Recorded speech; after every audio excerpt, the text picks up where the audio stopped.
Air pollution is the new normal. वैसे तो साल में लगभग हर दिन ही एयर पॉल्यूशन रहता ही है, लेकिन जैसे जैसे सर्दियां नजदीक आती हैं वैसे वैसे आ जाता है स्मॉग, और स्मॉग आते ही AQI लेवल्स पहुंच जाते हैं डेंजर मार्क की तरफ। तो एयर प्यूरिफायर इस वक्त सबसे ज्यादा जरूरी गैजेट है, and today air purifier is not a comfort anymore, it's a necessity. तो बाजार में वैसे तो ढेर सारे अलग अलग किस्म के एयर प्यूरिफायर्स मौजूद हैं, तो उनके बारे में तो जानना चाहिए ही, लेकिन उससे भी पहले जानना ये ज़रूरी है कि आप कभी भी एयर प्यूरिफायर खरीदने के लिए जाएं तो आपको क्या बातें दिमाग में रखनी चाहिए। तो चलिए आज इस वीडियो में मैं आपको बताता हूं कुछ ऐसे टिप्स जो आप हमेशा अपने ध्यान में रखें जब भी एयर प्यूरिफायर आपको शॉर्टलिस्ट करना हो। तो सबसे पहले समझते हैं एक्टिव एयर प्यूरिफिकेशन को। तो एक्टिव एयर प्यूरिफिकेशन में जो एयर प्यूरिफायर्स होते हैं वो कमरे की हवा में हेल्दी क्लेंजिंग एजेंट्स छोड़ते हैं, जैसे हाइड्रोजन पेरोक्साइड के मॉलिक्यूल्स वेपर फॉर्म में एयर प्यूरिफायर आपके कमरे की हवा में छोड़ देता है। तो हाइड्रोजन पेरोक्साइड के जो मॉलिक्यूल्स होते हैं वो पॉल्यूटेंट्स को एकदम अपने अंदर सोख लेते हैं, और सोखने के बाद वो नॉर्मल जिसे कहा जाए डस्ट फॉर्म में नीचे बैठ जाते हैं या किसी भी सरफेस पे जाके चिपक जाते हैं, हमारे लंग्स में नहीं जाते।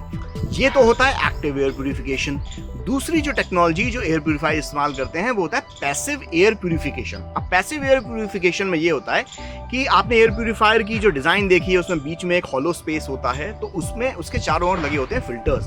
तो हवा फिल्टर्स के थ्रू पास होती है, जिसमें एक्टिव कार्बोनेटेड फिल्टर होता है, इसके अलावा HEPA फिल्टर होता है, कई तरीके के फिल्टर्स होते हैं जो पैसिव एयर प्यूरिफिकेशन करते हैं। तो फिल्टर से जब हवा गुजरती है तो फिल्टर उस हवा को फिल्टर करते हैं और उसके बाद आपको मिलती है साफ सुथरी हवा।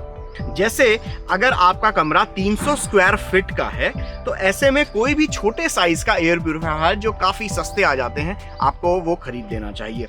ऐसे ही अगर आपके कमरे का एरिया जो है वो 300 से 700 स्क्वायर फीट का है तो कोई भी मीडियम साइज का एयर प्यूरिफायर उस कमरे के लिए ठीक रहेगा। वहीं पर अगर आपके कमरे का साइज 700 से करीब 2000 स्क्वायर फीट का है तो ऐसे में जो सबसे बड़े साइज के एयर प्यूरिफायर आते हैं वो आपको लेना सबसे बेस्ट रहेगा।